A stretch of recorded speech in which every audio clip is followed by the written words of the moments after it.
televisão me deixou burro, muito burro demais. Agora todas as coisas que eu penso me parecem iguais. Olá, queridos alunos, que legal, tudo bem? Olha eu aqui, né? Eu e você, estudando geografia pra valer. Olha que legal esse bordão, né? Eu e você, estudando geografia pra valer. Que bacana! A nossa aula, galera, vai falar sobre espaço geográfico mundial. Que legal! Nós vamos viajar pelo mundo afora, compreender vários fenômenos, fenômenos políticos, fenômenos sociais, fenômenos econômicos, né? Acontecimentos que marcaram e que definiram, que configuraram esse espaço geográfico mundial que a gente conhece hoje. Exatamente. Vem comigo que nós vamos fazer uma viagem maravilhosa através da geografia. Ah, tio Regis, como assim? Como que eu vou viajar através da geografia? Nós vamos nos apoderar de algumas ferramentas, né? Alguns conceitos importantes para que eu possa compreender o espaço geográfico mundial. Olha só, por isso o objetivo da nossa aula de hoje vamos conhecer o planisfério, entender o planisfério, né? E também compreender que esse planisfério foi construído a partir de projeções cartográficas. Exatamente, os cartógrafos construíram esse mapa, né? Através de uma projeção cilíndrica. Vocês estudaram isso lá nas séries anteriores, correto? Vamos identificar os principais paralelos da Terra. Sabe por quê, gente? Para vocês compreenderem o que é norte e sul. Quando a gente estiver falando, o hemisfério norte, né? Os países do hemisfério norte, os países do hemisfério sul. Compreende? E também nós vamos entender que esse mapa, ele não é perfeito, né? Essas representações, ela apresenta suas problemáticas. Muito bem, tem falhas tanto na forma dos continentes quanto no seu tamanho, né? Entender para que serve o planisfério, né? Qual o objetivo de construir essa representação da Terra num instrumento só, né? Que legal! Vamos entender que esse nosso planisfério, ele é eurocêntrico, né? O que é esse eurocentrismo, tio Regis? Por que nós ouvimos falar, porque o mapa mundi, ele é eurocêntrico? Vamos entender isso aí também, né? E perceber que dentro dessas representações cartográficas, dentro dessas representações do planisfério, existe ideologia, sobretudo a ideologia de poder, né? Mostrar quem é que manda, quem está no comando, correto? E vamos então conhecer o nosso espaço geográfico mundial. Olha ele aí, olha que legal, esse é o nosso planisfério. Que lindo, né, gente? O mapa mundi é maravilhoso. Eu até me emociono quando eu vejo o mapa mundi. Ele é muito bonito, né? Então esse é o nosso planisfério. O planisfério, gente, é nada mais, nada menos do que a representação do globo terrestre, da bola, dessa figura geóide, né? Muitos estão dizendo que é plana, mas não é plana, gente. Vamos tirar essa discussão de lado e vamos focar no que é importante, né? A Terra, não existe nenhuma dúvida, até porque nós temos aí todas as tecnologias, vamos assim dizer, de satélite que já nos mostra através de imagem que essa Terra, não é redonda, ela é arredondada, por isso o nome geóide, né? Então, essa Terra arredondada, essa Terra geóide, ela foi planificada através de cálculos matemáticos, né? Através de técnicas aprimoradas pelos cartógrafos, que tornou essa superfície curva em uma superfície plana. É a planificação dessa esfera, por isso plano, esfera, esfera plana.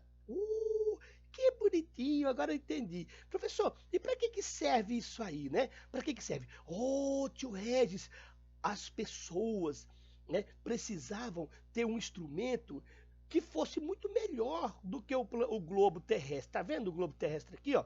Quando eu estou olhando vamos pegar aqui o continente americano, eu não consigo ver as outras partes da Terra ao mesmo tempo. Então, quando se construiu o planisfério, foi exatamente para isso. né, para estudar o espaço geográfico mundial, de maneira que eu consiga ver essas partes ao mesmo tempo, que eu faça comparações, né? Onde está a Europa, aonde está a China, aonde está a Austrália, aonde está o Canadá, enfim, para que não só nós estudássemos, ou para que a gente tenha um instrumento que nos facilite estudar, mas também para que as pessoas do comando consigam utilizar esse instrumento de maneira geoestrategicamente. Nós vamos já falar o que é geoestratégia lá na frente. Oh, que bonitinho! E esse mapa, gente, ele é construído a partir de uma ideia, né, um conceito chamado eurocentrismo, tio Regi. O que é eurocentrismo?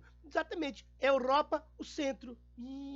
Entendi. O que quer dizer isso? A Europa como centro do mundo, né? Vocês sabem que o continente europeu é o continente que se sobressaiu, né, na história do mundo ocidental. Quem foi que construiu essas concepções, né, de mundo que nós vivemos hoje? Foram os povos europeus, foram espanhóis, portugueses, franceses, ingleses, italianos, alemães, que difundiu pelo mundo todo a cultura ocidental cristã. O conceito de modernidade, né? É daí que surge toda a questão do processo econômico industrial baseado na acumulação de riqueza, né? O capitalismo. Muito bem. Então, como esse mapa foi construído na época em que essas nações eram consideradas potências mundiais, nós vamos já falar na frente o que é potências mundiais. Então, era natural que ela se colocasse no centro, no meio, né? Como se ela fosse a referência para as outras localidades. A partir da Europa é que nós temos os outros rumos, né? A partir dela que tem as referências para ir para a América, para ir para a África, para ir para a Ásia, para ir para a Oceania, compreende?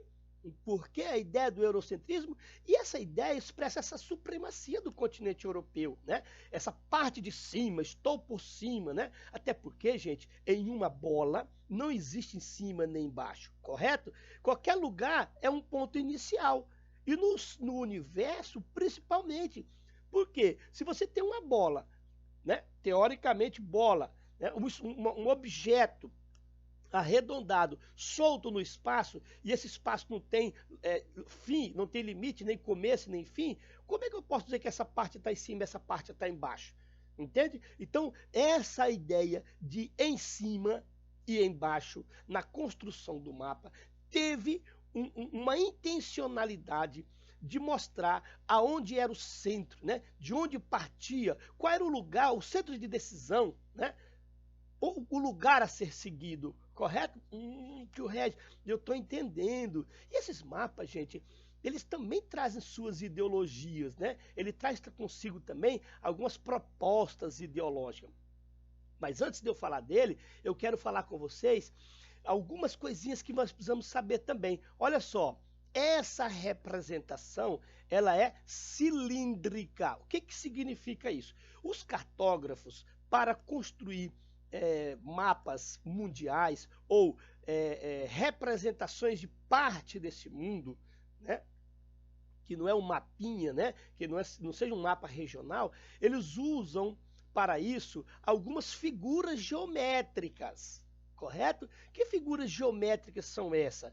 Nós podemos dizer que na sua confecção, na confecção desses mapas, os cartógrafos usam a projeção cilíndrica, a cônica e a plana, né? E vocês estudaram isso nas séries anteriores, mas eu preciso retomar aqui para a gente entender que o quê? Que a ideia da representação cilíndrica, ela traz algumas deformações, né? Você imagina, gente, você pegar uma coisa curva e tornar ela plana? É óbvio que isso, por mais que os cartógrafos tenham desenvolvido cálculos matemáticos aprimorados, mesmo assim eles não conseguem trazer essa representação com grande fidelidade, né?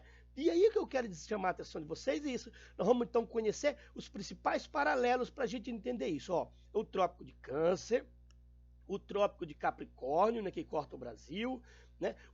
essas áreas entre os trópicos de Câncer e o trópico de Capricórnio, na representação cartográfica com a projeção cilíndrica, ela apresenta uma fidelidade, tá certo? Aqui, essas áreas não são tão deformadas.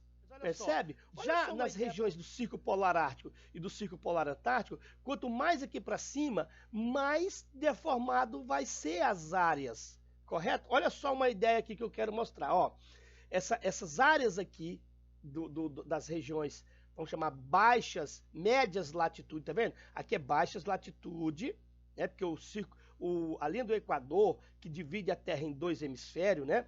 Ela é muito importante. Então, ele é o paralelo mais importante porque divide a Terra em dois hemisférios, o hemisfério norte e o hemisfério sul. E ele também conta as latitudes, ele é na latitude zero. Conforme você vai saindo daqui, você vai aumentando as latitudes. Por isso que aqui nós chamamos regiões de baixas latitude. Nessas regiões de baixas latitude, na projeção cartográfica cilíndrica, as áreas são praticamente idênticas, elas têm grande fidelidade, tanto no tamanho quanto na forma.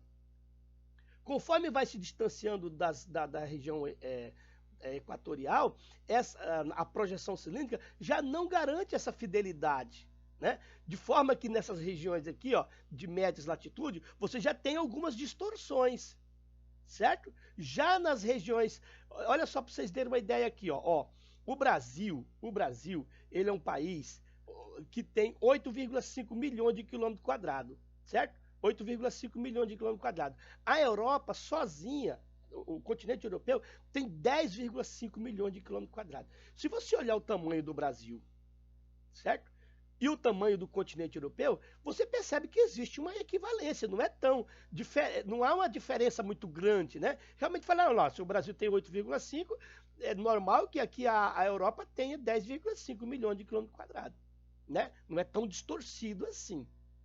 Você tem praticamente uma forma de comparar de maneira bem mais interessante. Fala, legal, 10 milhões, 8 milhões, tá legal. É mesmo, realmente são tamanhos que podem ser comparados como real.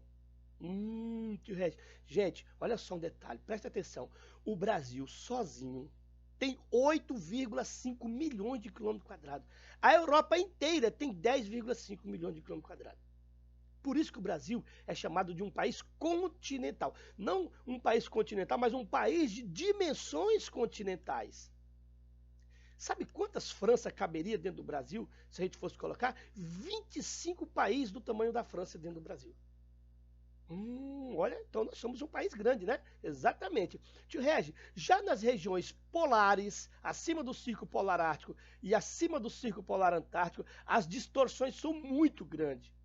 Olha só aqui o caso da Groenlândia, né? A Groenlândia, a gente tem 2,7 milhões de quilômetros quadrados. 2,7 milhões de quilômetros quadrados. A Austrália aqui embaixo, ó, percebe que a Austrália não está nas regiões polares, né? A Austrália está, grande parte dela nas regiões de médias latitudes e um pouco dela nas regiões de baixas latitudes.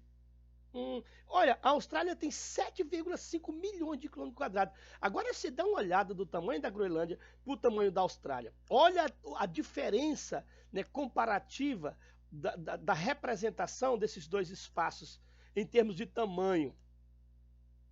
Certo? Olha, se você analisar, a Groenlândia e a Austrália, praticamente aqui no mapa mundi, são quase do mesmo tamanho.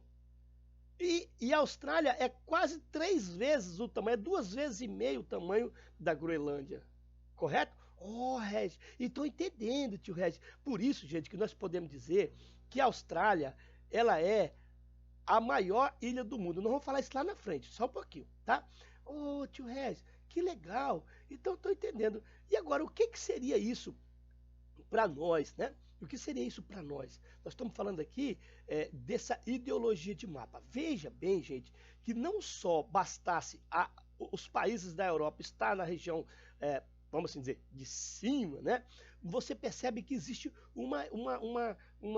algumas figuras, né? Tipo, ó, a águia, né? A águia dominando o continente sul-americano, América Latina, né? O grande deserto, né? Ou o grande protetor desse espaço, né? A supremacia da águia, etc.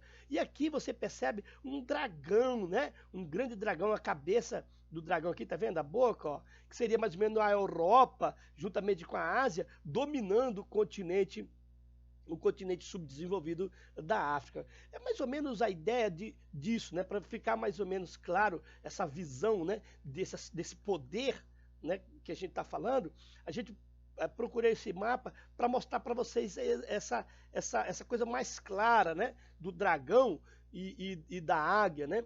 Isso aqui foi muito utilizado, gente, no período da ordem bipolar. Nós vamos falar disso lá na frente, né? O período em que os Estados Unidos e a União Soviética, olha, a União Soviética e os Estados Unidos dominavam o mundo ideologicamente, né? E militarmente, e hegemonicamente, né? São tudo termos que nós vamos falar lá na frente. Então, você percebe que você tem aqui uma clara ideia de representação ideológica de poder. Professor, tio Regis, e se o Brasil fosse uma potência mundial? Ou uma potência na América? Como seria a representação do mapa? Como é que seria? Nós teríamos isso aqui. Sem dúvida alguma, se o Brasil tivesse dominado historicamente o continente americano ou o mundo, jamais nós teríamos um mapa eurocêntrico, talvez um Brasil-centro, né? Ou seja, o Brasil, nós teríamos aqui um pássaro, mas seria mais ou menos um pato, né? A cabeça do pato aqui, ó, percebe? E o pescoço do pato e o corpo do pato. Na verdade, o Brasil estaria no centro de tudo isso. Olha, o Brasil seria a cabeça, né? Cadê? O Brasil seria a cabeça, o lugar que pensa o mundo, né? De onde saem as decisões, de onde acontece os direcionamentos. E percebe, gente, que Brasília seria o olho do mundo, né? Teria aquele lugar que está, de fato, cuidando do espaço geográfico mundial, percebe?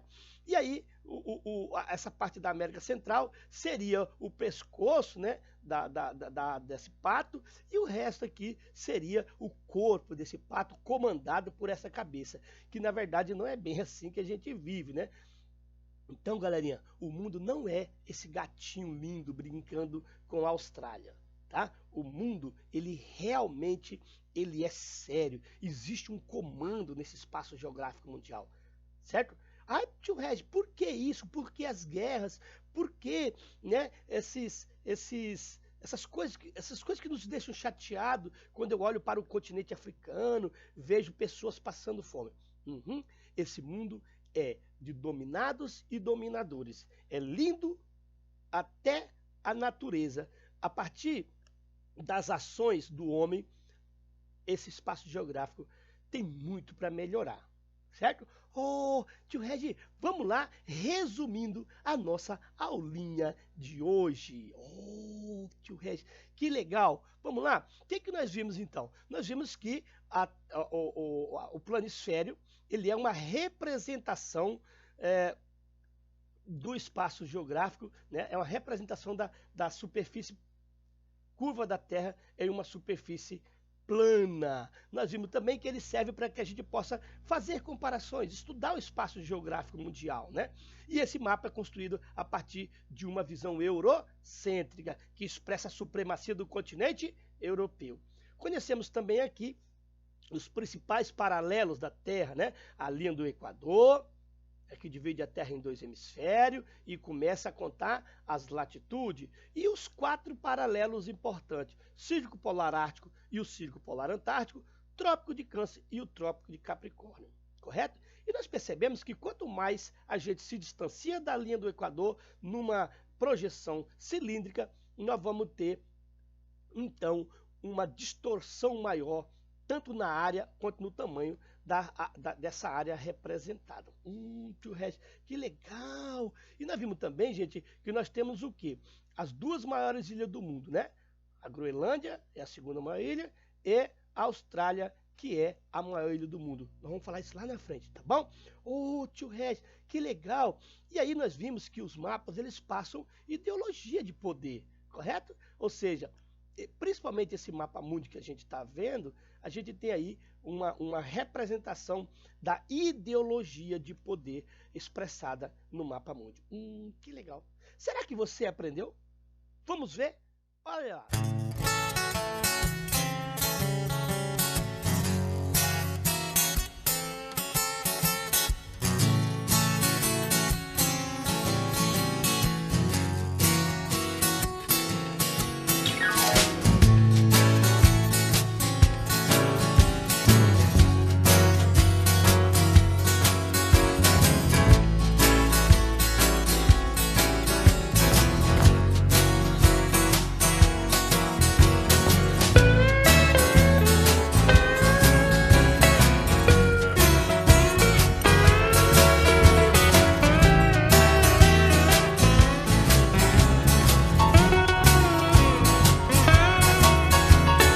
A televisão me deixou burro, muito burro demais.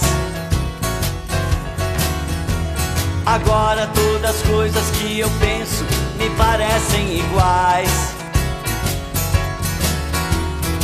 O sorvete me deixou gripado pelo resto da vida.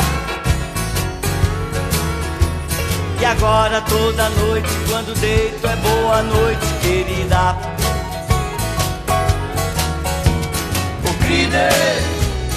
Fala pra mãe que eu nunca li no livro que um espirro fosse um vírus sem curar.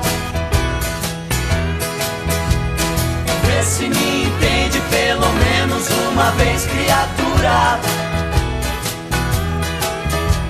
Ô Crider, fala pra mãe. A mãe diz pra eu fazer alguma coisa, mas eu não faço nada. A luz do sol me incomoda, então deixo a cortina fechada.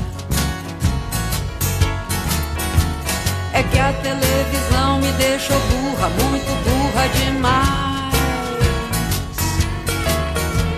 E agora vivo dentro dessa jaula junto dos animais. Líder, fala pra mãe que tudo que a antena capta, meu coração captura. Vê se me entende pelo menos uma vez, criatura. O líder, fala pra mãe.